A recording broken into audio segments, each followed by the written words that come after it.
नमस्कार, आपके साथ मैं अदिति त्यागी, मेरे साथ तिलक देवशर सर।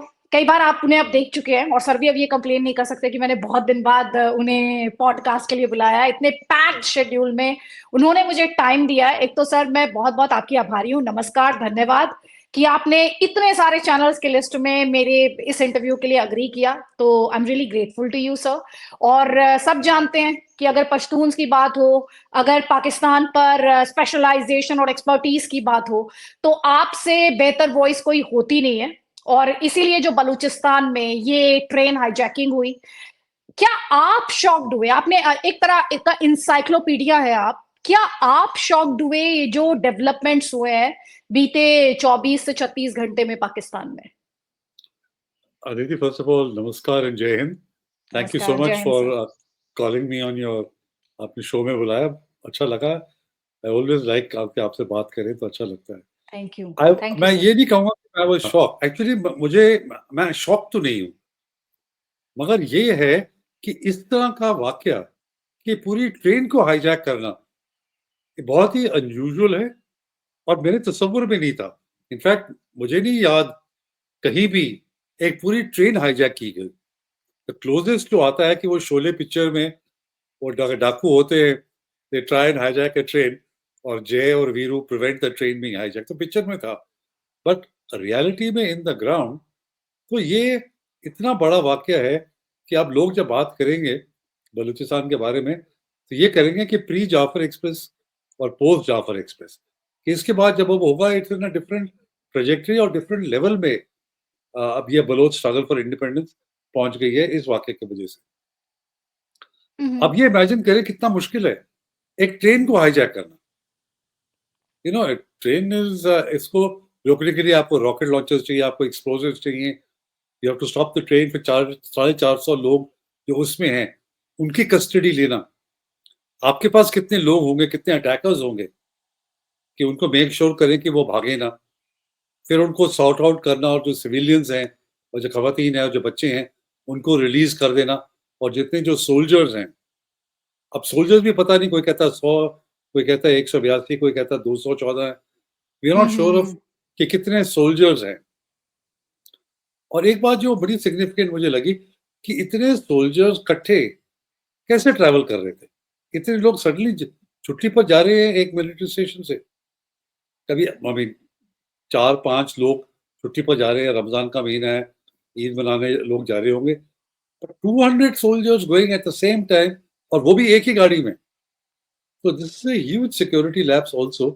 और बलोच की इंटेलिजेंस इतनी अच्छी होगी कि उन्हें पता था कि इतने लोग ट्रैवल करेंगे, और उन्होंने ये प्लानिंग अब की नहीं है, ये प्लानिंग तो बहुत देर की होगी कि अभी कभी ऐसे जरूरत पड़ी तो हम इस ट्रेन को इस जगह पर इस तरह से रोक सकते हैं और फिर फर्दर नेगोशिएट हॉस्टेजेस के साथ हम कर सकते हैं। तो मेरे ख्याल बलोच की जो प्लानिंग है दैट हैज बीन फैंटास्टिक।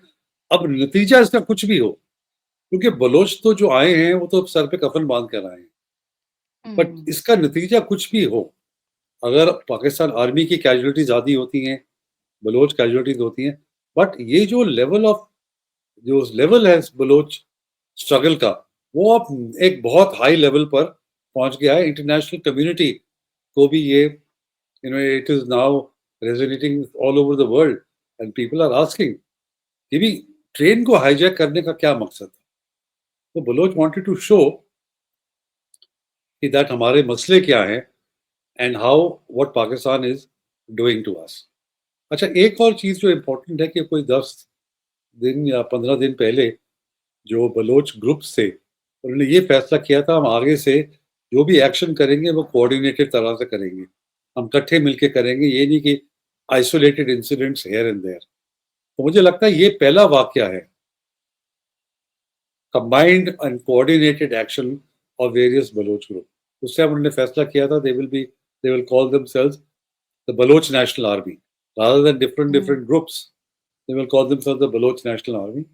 और पॉसिबली ये उनका पहला एक्शन है जो यूनाइटेड एक्शन सब ग्रुप्स ने मिलकर प्लानिंग की है और उसको कैरी आउट किया है। तो ये मुझे लगता है कि it's a very critical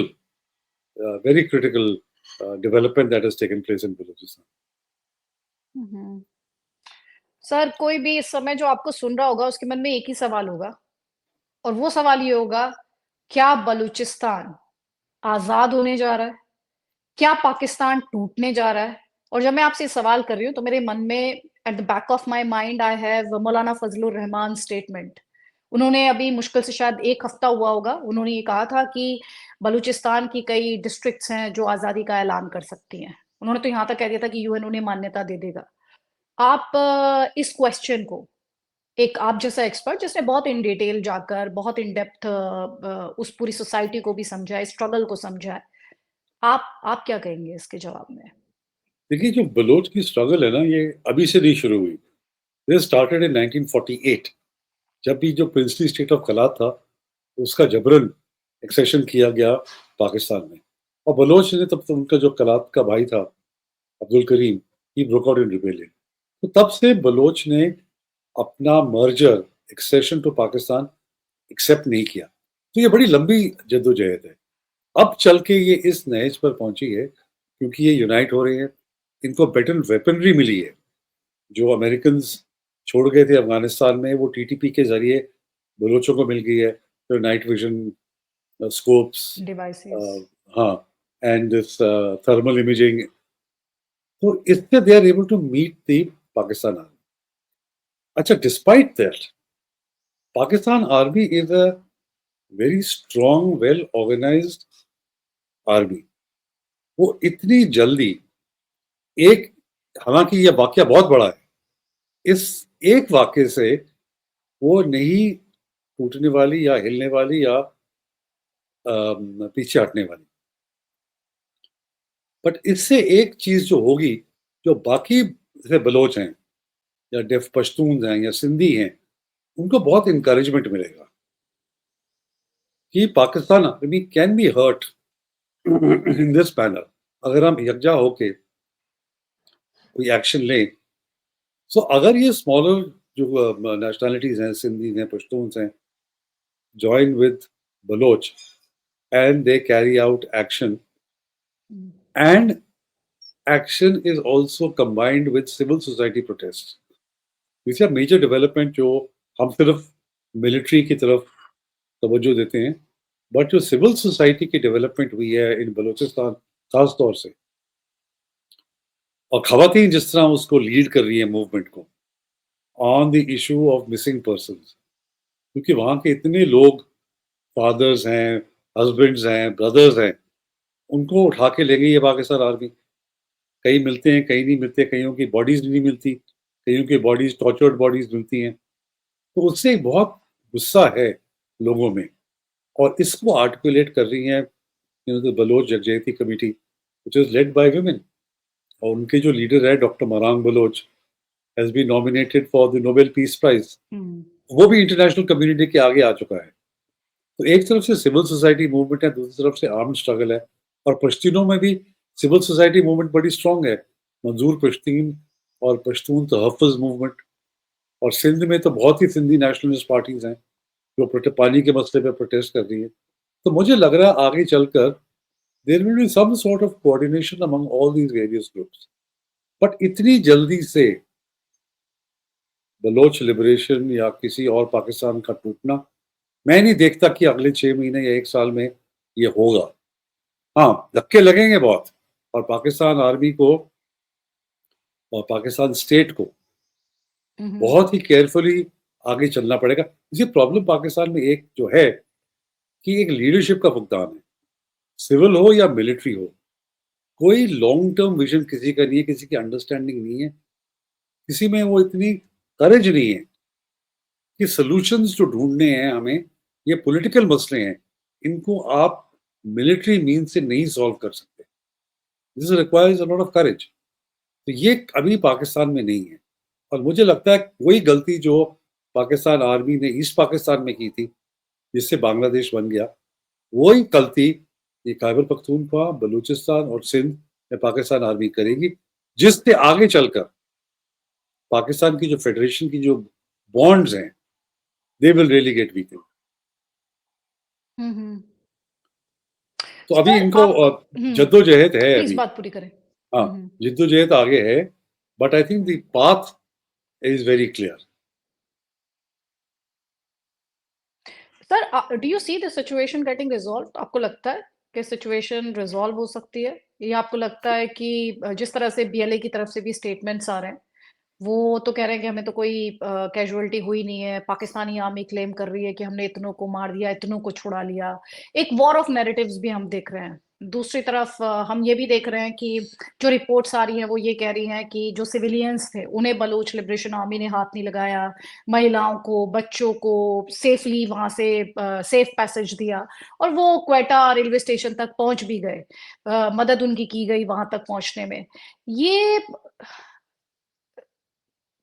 how should one see this? नहीं, this is very true, because if you see the Baloch insurgency, उन्होंने कभी भी खवातीन और बच्चों को टारगेट नहीं किया। उनके हमेशा हार्ड टारगेट्स रहे हैं, पाकिस्तान आर्मी हो या पुलिस हो या फ्रंटियर कोर हो। They have always targeted hard targets and not the women. इसी बलोच सोसाइटी में जो खवातीन है उनका बहुत ऊंचा दर्जा है, and they will never attack women. तो आई एम नॉट सरप्राइज कि दे रिलीज द सिविलियंस, जो जितने भी सिविलियंस थे, बच्चे हों, खवातीन हो, या जो बलोच मर्द हैं, सिविलियंस हैं, उनको तो उन्होंने इमीडिएटली छोड़ दिया। और एक तो भी इतने लोगों को लुक आफ्टर करने की बजाय जो सिविलियंस हैं उनको आप भेज दो, तो आपके जो कोर हैं प्रिजनर्स, वो आर्मी वाले रह जाते हैं। So I am not surprise. अच्छा, Pakistan army is trying to take credit कि हमने 100 लोगों को एग्जैक्टली, रेस्क्यू कर दिया। अच्छा, छुड़ाया उनकी हमने। इतना हैम हैंडेड है, क्योंकि लोगों ने जाके इंटरव्यूज दे लिए हैं, जो लोग रेस्क्यू जो फ्री हुए थे, वो तो कह रहे थे इन्होंने हमें बलोचों ने छोड़ दिया। दे आर सेइंग आर्मी का तो implying that the army had no role. The Baloch have left them. So उनका पूरा प्रोपेगेंडा it's fallen flat. अच्छा, और ये भी रिपोर्ट्स हैं कि उन्होंने पहले ही हेलीकॉप्टर्स एंगेज किए। I think a drone was shot down. जो ग्राउंड अटैक किया, that was also repulsed. So जो बलोच है ना, they have come very well prepared. हमें ये नहीं मालूम कि कितने बलोच फाइटर्स हैं, we don't know that, but they have obviously come very well prepared कि अगर वो हम एयर से अटैक करेंगे तो हम ये करेंगे, लैंड से करेंगे तो हम ये करेंगे। तो और systematically they have given there demands कि 48 आवर्स में हमारे जितने पॉलिटिकल प्रिजनर्स हैं और जितने बलोचों को आपने किडनैप किया हुआ है, उनको आप रिलीज करें, नहीं तो हम हॉस्टेजेस को मार देंगे। So for them, for the Pakistan army, बड़ी मुश्किल सिचुएशन है कि आप रेस्क्यू पे, आप हॉस्टेज को रेस्क्यू करने की कोशिश करें तो दे विल बी कैजुअलिटीज, और कैजुअलिटीज पाकिस्तान आर्मी की भी होंगी, और जो सोल्जर्स हैं वो हॉस्टेज हैं उनकी भी होंगी। जो बलोच आए हैं वो तो सर पे कफन बांध कर आए हैं। You know, this is not a suicide attack, but this is a suicidal attack.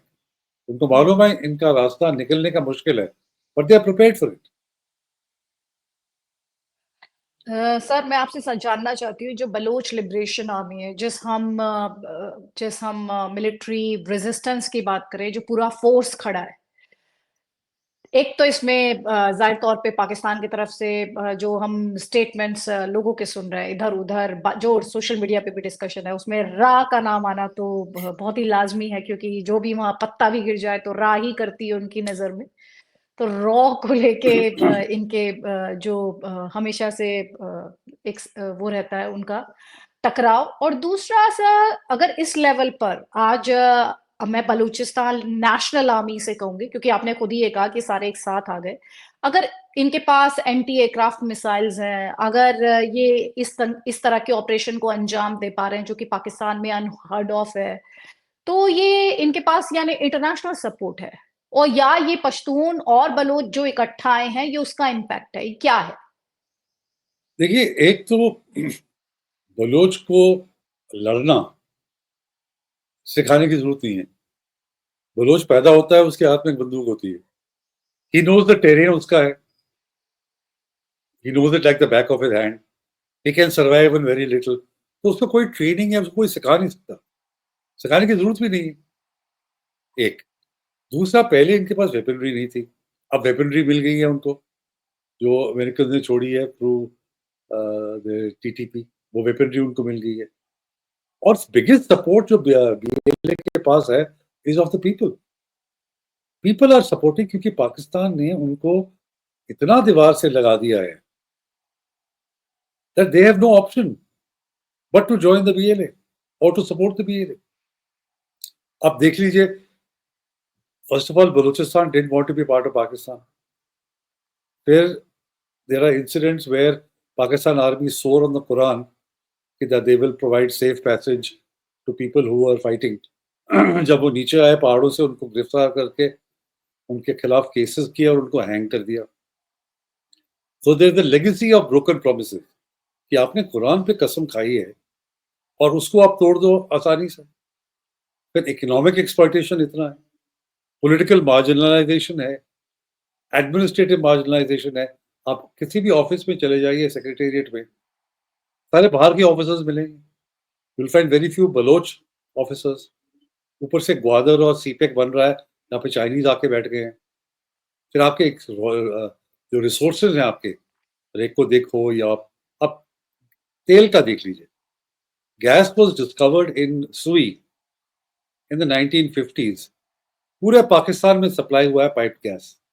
Punjab के हर एक घर में, हर एक फैक्ट्री में पाइप गैस है। सुई में पाइप गैस नहीं है।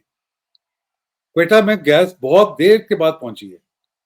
तो लोग कहते हैं भाई ये हमारी गैस है, और कॉन्स्टिट्यूशन ऑल्सो से जहां पे जिस प्रोविंस से रिसोर्स निकलेगा पहला हक उसका है। बट ये बलूचिस्तान के केस में इट वाजंट इम्प्लीमेंटेड। अब पीपल देखते हैं ना, दे आस्क क्वेश्चंस। एक और मैं आपको टेक्निकल चीज बता, जो बैंक्स के रिसोर्सेज, जो डिपॉजिट्स है ना बैंक्स में बलूचिस्तान में, that is 2.2% of whole of Pakistan. ठीक है, 2.2%। मगर जो बैंक्स लोन देते हैं बलोचों को, दैट इज ओनली 0.02%। तो that means there is a net resource transfer out of Balochistan.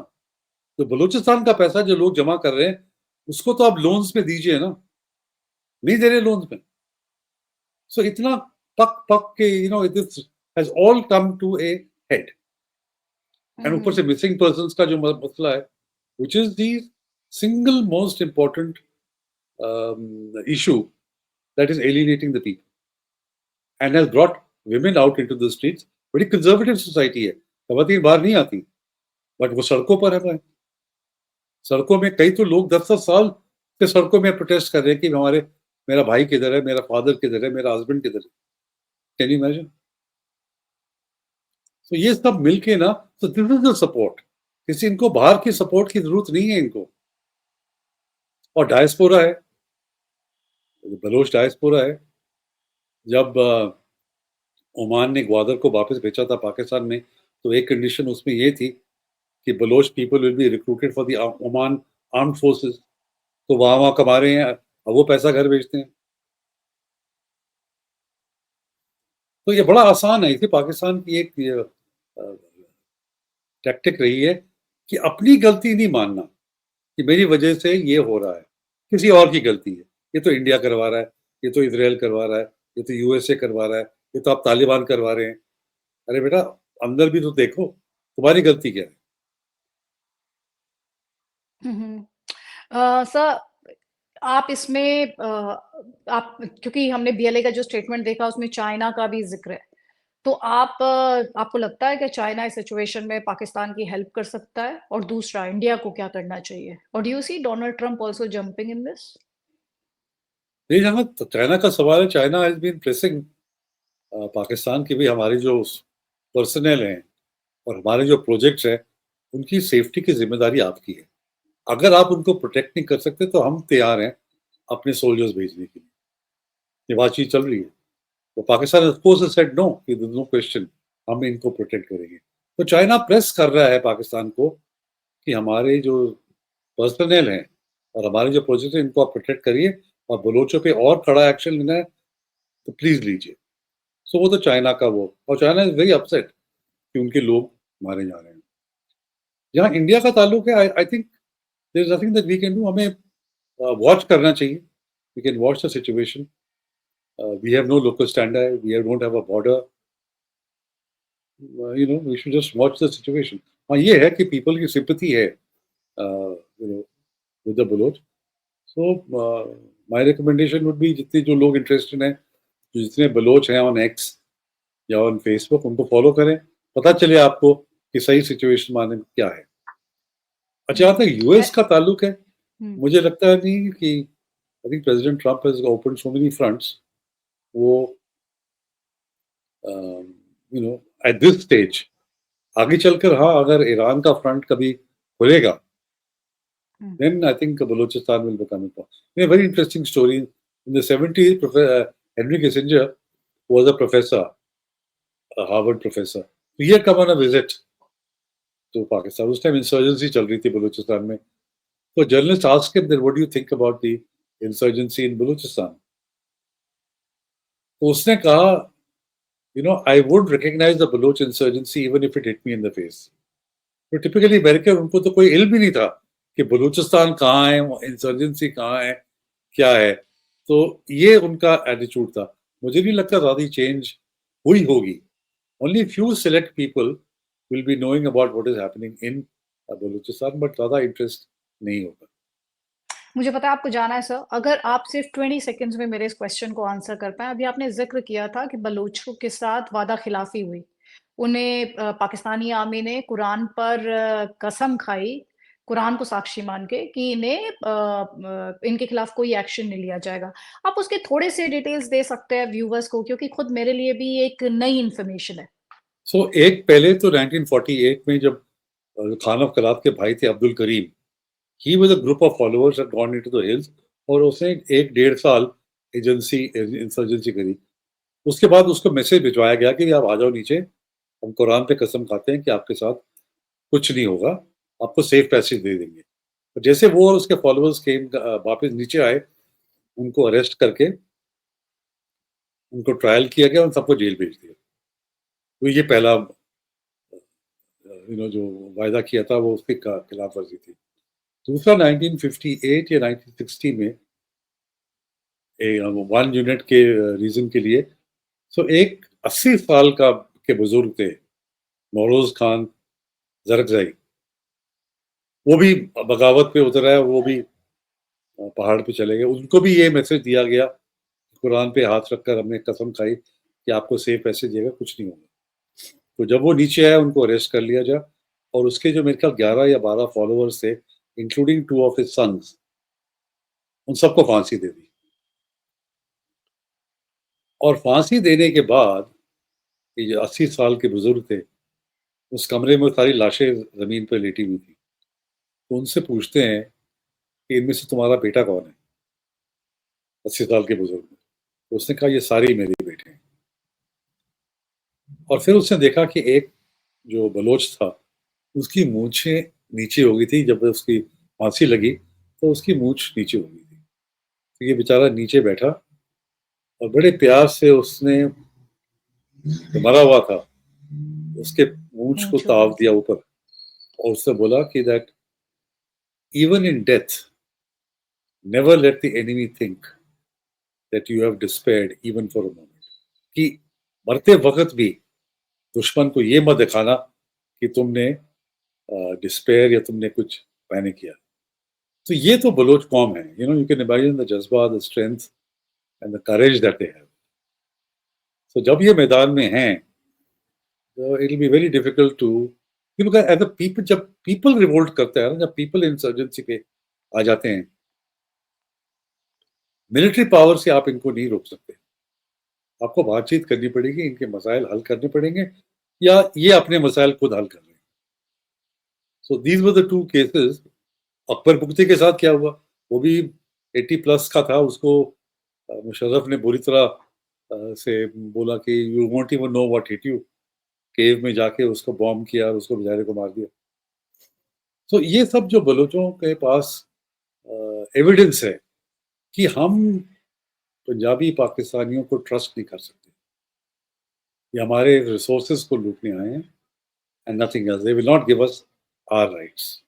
और बलोचों में एक और बड़ी पॉपुलर कहावत है कि when a Baloch child is born, तो बच्चा पैदा होता है नंगे पैर होता है, और जब वो बड़ा होता है every step that he takes is on gold. जब बड़ा होता है तो Is- हर एक कदम is on gold, क्योंकि जमीन के Okay. नीचे इतने भंडार हैं, the resources of oil, gas, copper, gold, you name it, it is there. कि हर कदम जो बच्चा लेता है वो सोने पर लेता है, and Punjab is exploiting those resources. तब वो कहते हैं हमें रिसोर्सेज को आपको एक्सप्लॉइट करने नहीं देंगे। तो ये मेरी किताब है बलोच पे। आई डोंट नो आपकी नजरों से आगे गुजरी है। नहीं देख पा रही हूँ। जी जी बिल्कुल। So this has a lot of such anecdotes, tales, and gives you the entire story कि द बलोचों की बलूचिस्तान कॉनन्ड्रम या पाकिस्तान द बलूचिस्तान कॉनन्ड्रम हम्म। कि मसला क्या है, historical background, resources, administrative marginalisation, political marginalisation. इसी आप देखिए पूरे बलूचिस्तान में 15 सीटें हैं नेशनल असेंबली की, तो जो भी सरकार बनती है ना इस्लामाबाद में, Balochistan has no role, because जिस तरह स्ट्रक्चर है, पंजाब की पॉपुलेशन इतनी है कि a government that wins from Punjab itself can form the government, any party. उनको बलूचिस्तान की सीटें कहीं और मेंबर्स की जरूरत ही नहीं है। तो बलूचिस्तान के जो मसले आते हैं ना, उन पर कोई तवज्जो नहीं देता नेशनल असेंबली में, तो they feel even more marginalised. Thank you sir, thank you so much. मैंने थोड़ा ज़्यादा टाइम आपका लिया, उसके लिए मैं माफ़ी चाहती हूँ। आपने मुझे जितना टाइम कमिट किया था, but you have been very kind to me, और मुझे पूरा यकीन है बलूचिस्तान में जो मौजूदा हालात है, इस इंटरव्यू को देखने के बाद बहुत सारे लोगों को क्लैरिटी मिलेगी। और मैं खुद ये मुझे कहने में कोई गुरेज नहीं है कि मैंने खुद इस बातचीत से बहुत कुछ सीखा है। और आपने जो धोखा याद दिलाया है कि क्यों बलूचिस्तान के लोग जो हैं, बलोच जो हैं, वो क्यों कर रहे हैं जो वो कर रहे हैं, इसके बाद लोगों को समझ आएगा कि वो कंट्री जो कश्मीर में जिन्हें आतंकियों को भेजती है उन्हें फ्रीडम फाइटर्स, और जो असली फ्रीडम फाइटर्स हैं उन्हें टेररिस्ट बताती है, तो उसके डबल स्टैंडर्ड्स जो है वो भी एक्सपोज होते हैं। बहुत बहुत धन्यवाद sir, thank you so thank you much for very much. Joining. Thank you. Thank you sir. Thank you.